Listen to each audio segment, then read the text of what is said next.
Gentleman, आपका थोड़ा मैं ध्यान चाहूँगा अपनी तरफ। मैं सुशील रमन एक्टर हूँ और पिछले 10 सालों से मैं संघर्ष भी कर रहा हूँ, काफ़ी जगह मैंने काम भी किया हुआ है। आज हम यहाँ अपनी एक पुस्तक जिसका कि पहला भाग लगा हुआ है, माया नगरी की माया कोई जान न पाया, challenges in the journey of an actor के लॉन्चिंग के लिए हम लोग इकट्ठा हुए हैं। आप सभी का स्वागत है। जैसा कि इसका टाइटल है माया नगरी की माया कोई जान न पाया, थोड़ा सा टाइटल के बारे में बता दूं। बड़ा ही अजीबोगरीब टाइटल आप लोगों को लग रहा होगा, लेकिन ये माया नगरी आप जानते हैं, नाम यश शोहरत पैसा सब कुछ है यहाँ पर, क्या नहीं है। लेकिन फिर भी अगर घर में बच्चा इंटर पास कर लेता है और माँ बाप में चर्चा होती है तो डॉक्टर बनाया जाए, इंजीनियर बनाया जाए, कहाँ बनाया जाए, लेकिन कोई माँ बाप अपने बेटे को एक्टर बनने के लिए नहीं पढ़ेगी।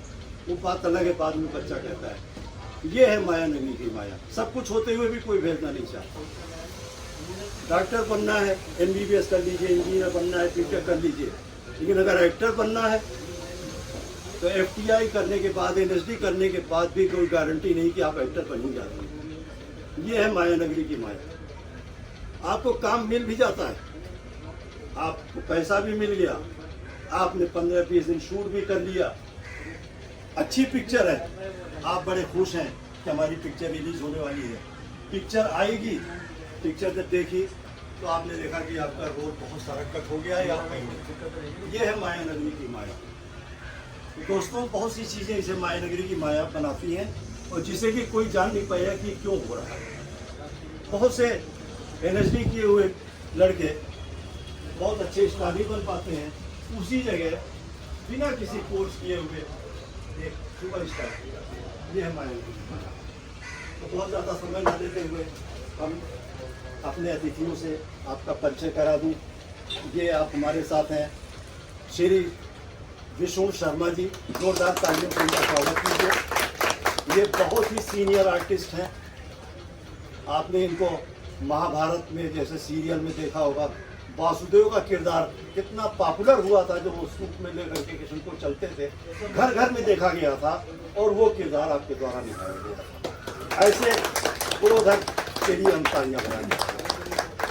दूसरे हमारे बीच शांतिलाल पटेल जी कास्टिंग डायरेक्टर हैं, जिन्होंने भूज, प्राइड ऑफ इंडिया जैसी पिक्चर, संजय दत्त, अजय देवगन, सोनाक्षी सिन्हा जैसी पिक्चर के लिए कास्टिंग डायरेक्टर का काम किया और आज इंडस्ट्री में बहुत ज़ोरों से कास्टिंग की फील्ड में कार्यरत हैं और अच्छा नाम है उनका। इसके अलावा ये अशोक जी हैं हमारे बीच में। ये इनको आप देखते होंगे कि कलाकार तो हैं ही हैं, साथ में कलाकारों का इतना हौसला बढ़ाते हैं, जहाँ भी मिलेंगे 2 मिनट में ही इतना हौसला अफजाई करते हैं कि जिसके लिए इनसे मिलने के लिए हर कलाकार तरसता रहता है और इनके पास समय नहीं है, इतने बिजी हैं। ऐसे अशोक जी के लिए हम सब तालियां। अब मैं माननीय अतिथियों से गुजारिश करूंगा कि वो किताब के विमोचन करें। प्लीज।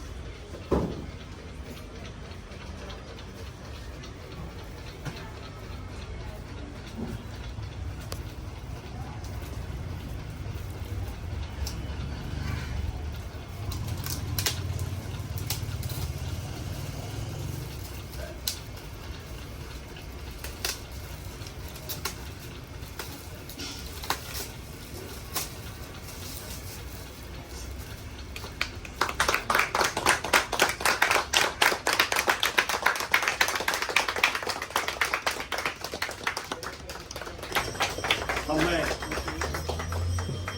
आज के माननीय अतिथि, मुख्य अतिथि श्री विष्णु शर्मा जी से निवेदन करता हूं कि वो आशीर्वचन मुझे दें और आप सब लोगों को इस बुक के बारे में बताएं। श्री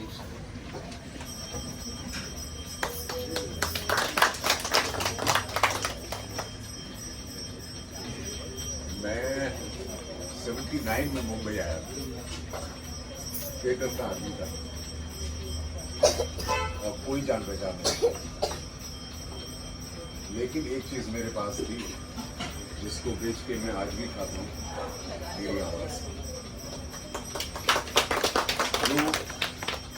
कम से कम मैं ये नहीं कह सकता कि मैंने उस तरह का स्ट्रगल किया है कि मैं सड़क पे सोया हुआ था या वहाँ पे कोई प्रोड्यूसर आया और कहा तो कहाँ पड़ा हुआ है, चल तेरे को रोल देता हूँ। ऐसा कुछ नहीं हुआ मेरे साथ। मुझसे किसी ने एक बार एक सवाल पूछा था कि जो संघर्ष के दिन है, जो संघर्ष हम शुरू में करते हैं, स्ट्रगल जिसको कहते हैं, वो कैसा था? मैंने कहा सबसे ज़्यादा मुझे मज़ा उसी वक्त आया जब मैं स्ट्रगल कर रहा था। उसने कारण पूछा, मैंने कहा कारण ये था कि उस समय मैं जो भी करता था और जो भी फल मुझे मिलता था, एक सेंस ऑफ अचीवमेंट होता है कि आज मैंने ये हासिल किया, जो भी योग्यता मिली है उस पर। मुझे आते ही सब दूसरे या तीसरे महीने में B.R. चोपड़ा ने बुला लिया और कहा कि मैं एक सीरियल बनाने जा रहा हूँ महाभारत,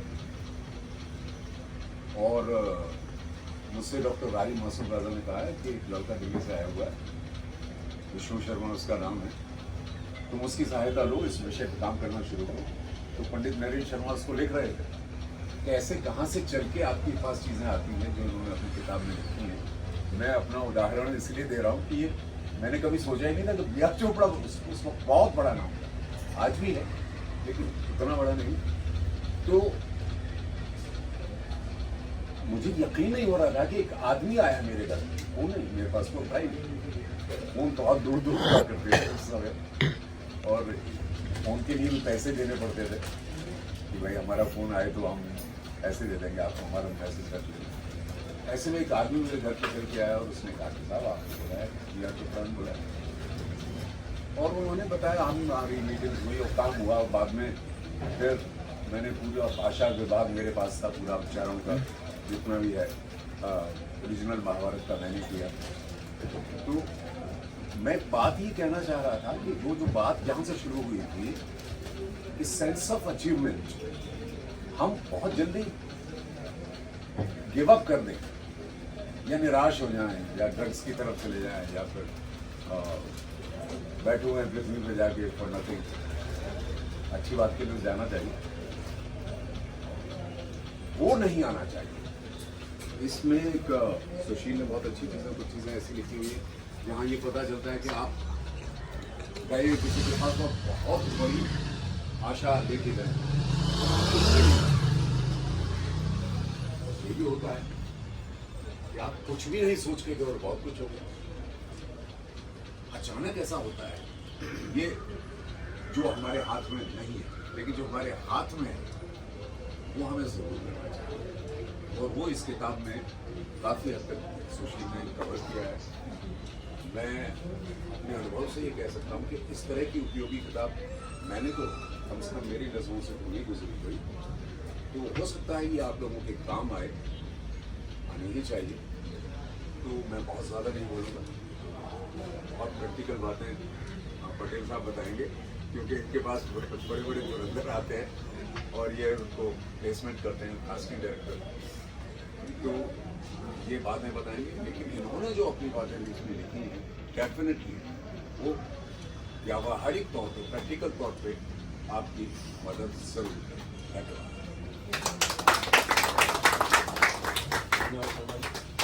अब मैं श्री शांतिलाल पटेल जी से अनुरोध करता हूँ कि वो किताब के बारे में कुछ सकें। देखिए, मेरे को लगभग 2007-8 से मैंने बॉम्बे मतलब काम चालू करा था। तो शुरू में मैंने भी एक्टिंग की, एक्टिंग का ही शौक था एक्टर बनने का। फिर धीरे से कास्टिंग में आया, तो भगवान की दया से कास्टिंग में अच्छा चल गया काम, और आज लगभग 50-70 सीरियल सारी प्रोडक्शन हाउस के कर रहे हैं। अभी लास्ट फिल्म हुई अभी उसी का प्राइड ऑफ इंडिया। तो मेरा अनुभव ये बोलता है इतने सालों का कि मैंने यहाँ पर लाखों लड़के लड़कियों और वो सारे एक्टरों को देखा है जो यहाँ आते हैं एक बड़ी उम्मीद के साथ, तो उनको बहुत कुछ निराशा मिलती है। और उसमें कुछ कारण ऐसे होते हैं जो हर इंसान समझ नहीं पाता। अब जैसे मैं मेरे प्रैक्टिकली देखूँ तो देखिए, अगर आप एक्टर हो तो आप ये तो समझ लो कि आज आप सुपर स्टार भी बन गए तो भी आपको स्ट्रगल तो है। आज भले एक सुपर स्टार की एक फिल्म हिट होती है, 1000-500 करोड़ रुपये कमाती है, लेकिन अगली फिल्म अगर फ्लॉप है तो टेंशन हो जाएगा। इसके बाद की फिल्म फ्लॉप ना हो जाए, हो सकता है मुझे आज जैसे मैं किसी का नाम नहीं लूँगा, आज बहुत से सुपरस्टार ऐसे भी हैं जिनकी करोड़ों में फिल्में बिकती थी, बनती थी, लेकिन आज क्या है, काम नहीं, कोई उनके ऊपर 50 करोड़ रुपए 30 करोड़ रुपए लगाने को तैयार नहीं, वो भी एक एक्टर है। तो जब सोचिए उस सफलता पे जाने के बाद भी एक्टर मतलब कि स्ट्रगल ही एक तरह से देखा जाए कि अब क्या करोगे, अभी वो दिन नहीं रहेगा कि मतलब एक सुपरस्टार होने के बाद भी ये दिन आते हैं। तो जब अगर आप फिल्म लाइन में आ रहे हो, कोई भी एक्टर हो, तो आप ये तो समझ लीजिए कि ये जंग बहुत ही कठोर है और इससे लड़ना मतलब इसमें लड़ना बहुत मुश्किल है। अभी जैसे मेरा एक ही पॉइंट है कि जैसे मैं इस फिल्म लाइन में आया तो मेरा एक ही पॉइंट था कि इस लाइन का 0 पॉइंट क्या है। भाई अगर नहीं कुछ होगा तो मैं गाँव जाके खेती करूँगा, इससे ज़्यादा तो कुछ नहीं होगा ना। तो अगर आप एक्टर बनना चाह रहे हो, कुछ करना चाह रहे हो, तो आप ये सोच लो कि मैं तैयारी कर रहा हूँ, अब भगवान मालिक है मैं कहाँ तक जाऊँगा। उसमें 3-4 चीज़ें मैंने देखी सबसे जो मायने रखती है। सबसे पहले अगर आप फिल्म लाइन में आ रहे हो तो सबसे पहले आपका व्यवहार कैसा है। आज कोई भी एक्टर है, व्यवहार अच्छे, रिलेशन अच्छे, तो मैं लूँगा नहीं यार लड़का अच्छा है, काम का है, काम आता है, लड़की अच्छी काम आता है, इसको बुलाओ काम दो। क्यों? नेचर बहुत अच्छा है सर। सेट पे कभी ऊपर नीचे होती है चीज़ें कि रूम की प्रॉब्लम है, कुछ भी XYZ प्रोडक्शन की, तो मैनेज करता है, वहाँ एटीट्यूड नहीं रखता है, डाउन टू अर्थ है। तो पहली चीज़ आपका व्यवहार, दूसरा आपका टैलेंट, तीसरा आपका नसीब। आपने बहुत बड़ा रोल किया लेकिन हाईलाइट नहीं हो रहे, सक्सेस उससे नहीं मिल रही है। 1, 2, 3 फिल्में करी, बड़े बड़े रोल करे, लेकिन क्या हुआ, फिर भी लोग पहचान नहीं रहे। तो ये आपका नसीब है।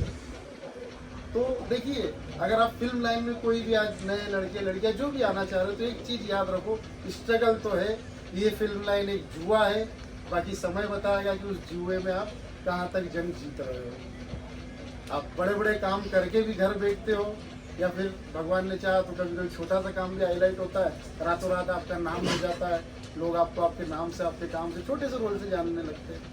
नहीं तो बड़े बड़े काम करने के बाद भी हमको अपना बताना पड़ता है कि सर मैंने 4 फिल्में की है। तो मैंने देखा है वो एक्टर आज मेरे पास भी आते हैं कि सर इतना काम किया है, फिर भी आज प्रॉब्लम है, ये सब चीज़ें। लॉकडाउन में देखा मैंने, बहुत बुरी स्थिति थी काफ़ी आर्थिक प्रॉब्लम, लेकिन समय है, क्या करोगे। और सुशील जी ने इतनी अच्छी बुक लिखी है, तो ये आने वाले लोगों के लिए कुछ ना कुछ मार्गदर्शन देगी, जिससे कि मुंबई का स्ट्रगल शायद थोड़ा कम हो जाएगा इस बुक के माध्यम से। तो मैं चाहूँगा कि आप लोग इस बुक को लें।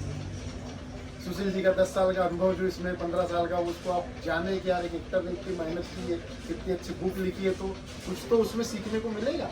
क्या अनुभव है उनका 15 साल का। आज आप यंग लड़के लड़कियाँ हैं, तो अभी 1 साल 2 साल हुए, सामने वाले ने 15 साल दिए इसको लिखने में, मतलब 15 साल का अनुभव इसमें लिखा है, तो उसमें क्या है ऐसा।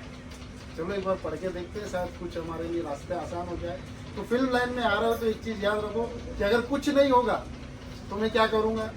अगर वो आपको मंजूर है तो आप बिंदास इस लाइन में आइए, मेहनत करिए, फिर समय बताएगा हम कहाँ जा रहे हैं। नहीं तो हमने 5 साल दिया, कुछ भी नहीं हुआ, फिर हम वो लेके बैठे 5 साल खराब हो गया, कुछ भी नहीं हुआ। तो ये मत सोचिए, आपको 0 पॉइंट मंजूर है, कुछ नहीं होगा, 3 साल 5 साल 10 साल दूंगा, फिर भी मुझे कोई फर्क नहीं पड़ेगा।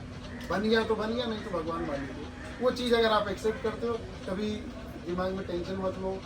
बहुत से लड़के लड़कियाँ उल्टे सीधे डिसीजन ले लेते हैं, तो ये सब डिसीजन मत लो। इस लाइन में आ रहे हो तो बस ये सोच लो कुछ नहीं होगा तो मैं खुश हूँ।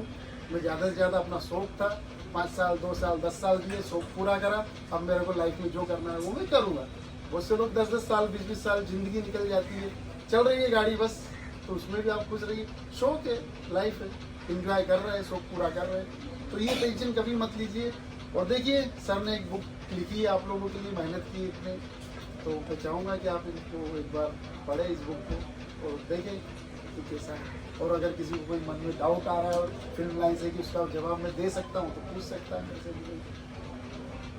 अगर किसी के मन में कोई डाउट है कि मैं कुछ उसका जवाब दूँ आपको फिल्म लाइन से रिलेटेड, तो आप पूछ सकते हो सर ऐसा है तो क्या करें क्या करें। लेकिन बस ये सोचिए कि आज लगभग सब यहाँ एक्टर भी काफ़ी है या जो भी है, तो फिल्म लाइन में एक चीज़ तो है भाई, स्ट्रगल तो है, बाकी समय 1 साल 2 साल 10 साल जिंदगी भी चले जाती है, तो भी नाम नहीं मिलता बहुत से लोगों को। तो ये सोच के आइए, हो सकता है आप रातों रात एक रोल से चमक जाए, वो भी हो सकता है। और यहाँ कोई प्लेटफॉर्म ऐसा नहीं है कि ये आर्टिस्ट था, इसने ऐसा करा तो वो सुपरस्टार बन गया तो मैं भी ऐसा करता हूँ। अगर ऐसा होता तो हर एक्टर जो मार्केट में टॉप पे बैठा है वो अपने बच्चों को उस रास्ते पे चलाता और एक स्टार बना देता है। यहाँ ऐसा नहीं होता। हर आर्टिस्ट का अपना एक रास्ता होता है जिसको वो चलता है, सफलता जहाँ तक मिल जाए मिलेगी। तो ऐसा कोई फिक्स रास्ता नहीं है कि आप ऐसा करेंगे तो आप एक मुकाम हासिल कर लेंगे। अपनी मेहनत है, कब कहाँ क्या समय लेके जाता है। आज जो छोटे छोटे काम करते हैं, स्पॉट बॉय हो, लाइट वाले, आज वो प्रोड्यूसर बन जाते हैं, उनकी किस्मतें समझ जाती है। बहुत से ऐसे एग्जाम्पल भी है। तो यह समय का खेल है। देखिए मैंने खुद ने 10 साल तक सीरियलों की कास्टिंग करी। मेरी इच्छा थी कि कोई बड़ी फिल्म करूं, ऊपर वाले ने 10 साल बाद दी भूत जैसी फिल्म, अजय सर के साथ काम करा, मजा आया, अच्छा लगा। तो देखिए यहाँ कोई समय का वो नहीं होता है कि आपको कब सफलता मिलेगी, रास्ता क्या है। हाँ, जैसे बुक लिखी ऐसे बहुत से रास्ते जो आपका स्ट्रगल और रास्ते थोड़े आसान कर देंगे, तो इनका सपोर्ट लीजिए आप। आज आप लाखों रुपए यहाँ खर्च करते हैं साल में, किराया दे रहा है, ये कर रहे, तो ये चीज़ों को थोड़ा सा आप यूज़ करिए कि यूट्यूब जैसी चीज़ें हैं, ये बुकें हैं, ताकि आपके रास्ते थोड़े आसान हों, ताकि आपको ये गाइडेंस अच्छा करे। तो कुछ डाउट हो तो पूछिए, अगर मेरे लायक कोई सवाल हो जिसका मैं आपको जवाब दे सकूँ, किसी के मन में हो तो। बाकी सुशील जी को बहुत बहुत बधाई इस बुक के लिए, धन्यवाद। हाँ जी भाई, बहुत बहुत धन्यवाद आपको।